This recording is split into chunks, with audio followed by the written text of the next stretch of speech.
বলছেন কুনতুম খায়রা উম্মাতিন উখরিজাত লিন-নাস।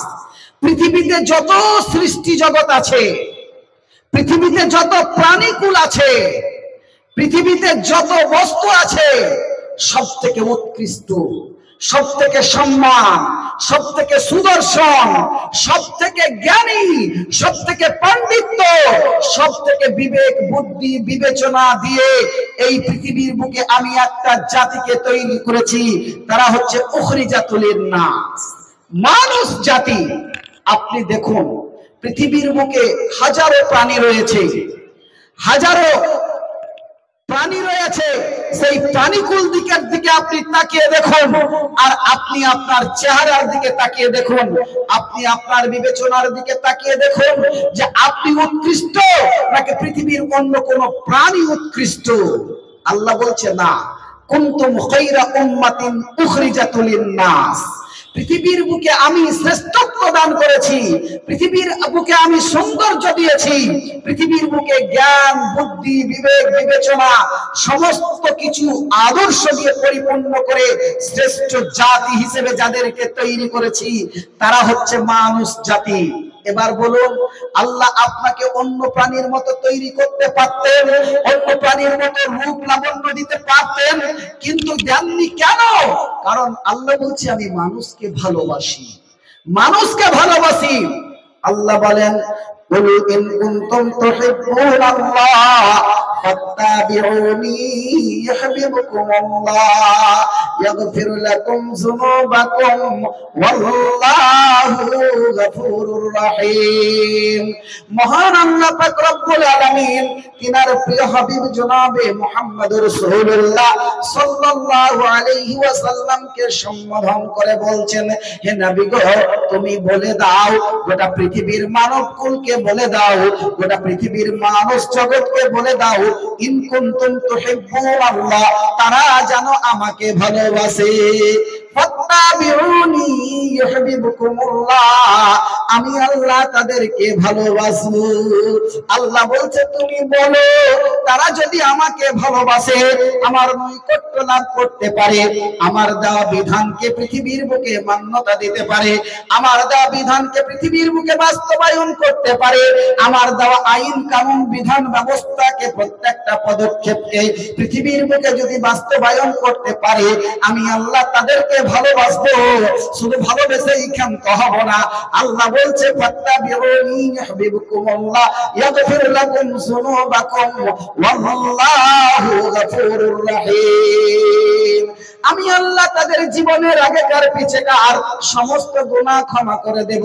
রাতের আঁধারে গুনাহ করেছে, দিনের আলোকে গুনাহ করেছে, গোপনে প্রকাশ্যে করেছে, রাস্তায় চলতে চলতে করেছে, সংসার জীবনে করেছে, রাজনৈতিক জীবনে করেছে, সামাজিক জীবনে করেছে, চলার পথে ভুল হয়েছে, বলার পথে ভুল হয়েছে, আমি আল্লাহ সেই ভুলগুলোকে তার ধরবো না। আমি আল্লাহ যদি আমাকে সে ভালোবাসতে পারে, আমার নৈকট্য লাভ করতে পারে, আমি আল্লাহ তার জীবনের সমস্ত গুনাহ ক্ষমা করে দেব। বলা যাবে না একবার সুবহানাল্লাহ?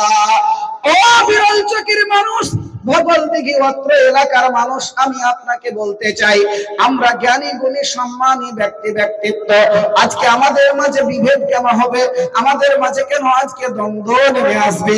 আমাদের মাঝে কেন মতমালিন্য হবে? আমাদের মাঝে কোন রকমের অশান্তির কলহ সৃষ্টি হবে কেন? কারণ যে আমরা মুসলিম, আমরা এক অপরের ভাই, আমাদের মধ্যে কোনো বিভেদ নাই, আমাদের মধ্যে কোনো মারামারি নাই, কাটাকাটি নাই, আমাদের মধ্যে কোনো হিংসা বিভেদ থাকা যাবে না। কেন আজকে মুসলিম তুমি এত হিংসায় পরিপূর্ণ হয়েছে? কেন মুসলিম তোমার মধ্যে এত বিভেদ হয়েছে? কেন মুসলিম তুমি এত ভাগে কেন বিভক্ত হয়েছো? কেন তুমি বিভিন্ন দলে দলভুক্ত হয়েছো? কেন সমাজের সঙ্গে তোমার মিল থাকবে না, গ্রামের সঙ্গে মিল থাকবে না, ভাইয়ের সঙ্গে মিল থাকবে না, বন্ধুর সঙ্গে মিল থাকবে না? এটা তোমার মধ্যে এই আচরণ কেন হবে? এটা তো আল্লাহ পাক রব্বুল আলামিন বলে নাই, এটা তো আল্লাহ রাসূল রাসূল সাল্লাল্লাহু আলাইহি সাল্লাম আমাদেরকে শিক্ষা দেয় নাই। আজকে পৃথিবীর মানুষ আমরা বিভিন্ন দলে দলভুক্ত হয়েছি। আজকে পৃথিবীর মানুষ আমরা বিভিন্ন অন্যায় কাজে লিপ্ত হয়েছি। আজকে পৃথিবীর মানুষ আমরা আমাদের স্বার্থ সিদ্ধি করার জন্য, আজকে আমরা আমাদের স্বার্থ সিদ্ধি হাসিল করার জন্য আমাদের ভাইয়ের সঙ্গে আমাদের ভাইয়ের সম্পর্ক বিচ্ছিন্ন হয়েছে, বন্ধুর সঙ্গে সম্পর্ক বিচ্ছিন্ন হয়েছে, সমাজের মানুষের সঙ্গে সম্পর্ক বিচ্ছিন্ন হয়েছে, যার কারণেই আজকে পৃথিবীতে অশান্তির কপনল সৃষ্টি হয়েছে। আজকে বিধর্মীরা, আজকে যারা আমাদের শত্রু, কোরআনের শত্রু, মানবতার শত্রু, জাতির শত্রু, দেশের শত্রু, আরএসএস, শিবসেনা, বিশ্ব হিন্দু পরিষদের দশর, ওই বিজেপি সরকার যেটা কেন্দ্রে বসে আছে, নরেন্দ্র মোদী, অমিত শাহ, ডাকাত চোরের মতো সরকার, এরা সুযোগ সুবিধা সন্ধানের মাধ্যম দিয়ে সুযোগ পেয়ে মুসলমানদেরকে বিচ্ছিন্ন করে দিয়ে মুসলমানদের অধিকারকে হরণ করছে, মুসলমানদের অধিকারকে কেড়ে নিচ্ছে, মুসলমানদের সম্পদ কেড়ে নিচ্ছে, মুসলমানদের প্রাণ কেড়ে নিচ্ছে, মুসলমানদের মসজিদ কেড়ে নিচ্ছে, মুসলমানদের কবরস্থান কেড়ে নিচ্ছে, মুসলমানদের মাদ্রাসা কেড়ে নিচ্ছে।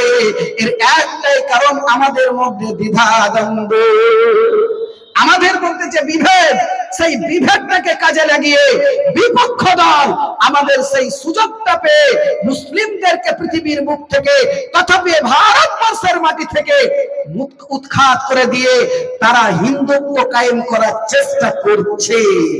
আমি সেদিকে আসবো ইনশাআল্লাহ। তবে আমি আপনাকে সচেতন করতে চাই, জানি না আমার কথাগুলো আপনার হৃদয়ে ঢুকছে কিনা, জানি না আমার কথাগুলো আপনার হৃদয়ে রেখাপাত হচ্ছে কিনা, কিন্তু এটাই বাস্তব। যদি আজকে আমাদের মধ্যে ইউনিটি থাকতো, আজকে আমাদের মধ্যে একতা থাকতো, আজকে আমাদের মধ্যে ঈমানি তাকাজা থাকতো, আজকে আমাদের মধ্যে প্রত্যেকটা মানুষ যদি আমরা ঈমানদার হতে পারতাম, প্রত্যেকটা মানুষ যদি আমরা মুমিন হতে পারতাম, প্রত্যেকটা মানুষ যদি আমরা ওমর ফারুক রাদিয়াল্লাহু তাআলা আনহুর মতো বীর সেনানী হতে পারতাম, প্রত্যেকটা মানুষ যদি আবু বকর রাদিয়াল্লাহু তাআলা আনহুর মতো আমরা ঈমানদার হতে পারতাম, সত্যবাদী হতে পারতাম, প্রত্যেকটা মানুষ যদি আমরা হযরত বেলাল রাদিয়াল্লাহু তাআলা আনহুর মতো নির্ভীক হতে পারতাম, তাহলে নরেন্দ্র মোদীর সরকারের বাপের ক্ষমতা ছিল না, অমিত শাহ ডাকাতের বাপের ক্ষমতা ছিল না ভারতবর্ষের মুসলমানদের উপরে চোখ রাঙিয়ে কথা বলার। বলুন ঠিক কিনা? ঠিক বলছি না ভুল বলছি ভাই? আপনারা হ্যাঁ কিনা বলবেন? হ্যাঁ কিনা বুঝতে পারছেন কি পারছেন না এটা আমাকে বলবেন।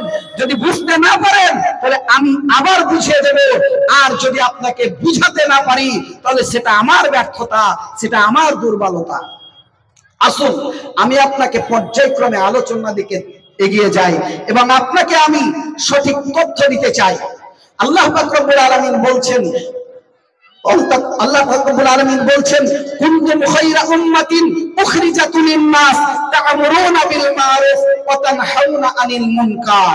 আপনাকে আল্লাহ যে এত সুন্দর ধাঁচ, বুদ্ধি, বিবেক, জ্ঞান, গরিমা, পৃথিবীর বুকে সবথেকে দামি সম্পদটা আপনাকে দিয়েছে, পৃথিবীর বুকে সবথেকে মূল্যবান সম্পদ আপনাকে দিয়েছে। বলবেন কি দিয়েছে?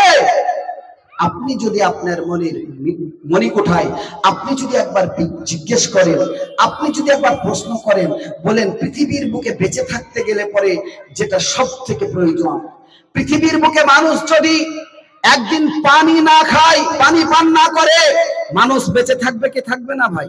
থাকবে। একদিন যদি খাবার না খায়, বেঁচে থাকবে কি থাকবে না? আমাদের মাস থেকে রমজান মাস বিদায় নিল, ঠিক না ঠিক? আমরা তো সেই শুভে সাদিক থেকে নিয়ে একদম সন্ধ্যা পর্যন্ত, সূর্য অস্ত হওয়া পর্যন্ত আমরা অনাহারে ছিলাম, রোজাব্রত পালন করেছি, সিয়াম সাধনের মাধ্যম দিয়ে আল্লাহর সন্তুষ্টি অর্জন করেছি। আমরা তো কই পড়ে যাইনি, ভুলে গিয়েছি? তাহলে মানুষ যদি একদিন না খায়, পানি পান না করে, কোন খাদ্য দ্রব্য বস্তু যদি না খায়, মানুষ মারা যাবে না, মানুষ ধ্বংস হবে না।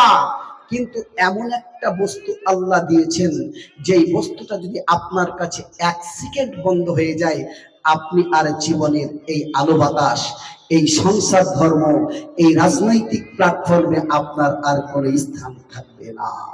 সেটা কি বলুন? সেটা হচ্ছে অক্সিজেন। মহামূল্যবান অক্সিজেন, যেটা পৃথিবীর কেউ দিতে পারে না। এত বড় কোটি কোটি টাকা দামের সম্পদ আপনাকে প্রতি মুহূর্তে আপনার জন্ম থেকে নিয়ে মৃত্যু পর্যন্ত বিনা পয়সায় আপনাকে আল্লাহ দান করেছে।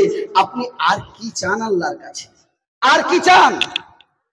তাহলে এত বড় সম্পদ যিনি দান করেছেন, আপনার জন্য রুজির ব্যবস্থা করেছেন, খাবারের ব্যবস্থা করেছেন, আপনি যাতে সুস্থ থাকেন, সুস্থ মস্তিষ্ক আপনার থাকে,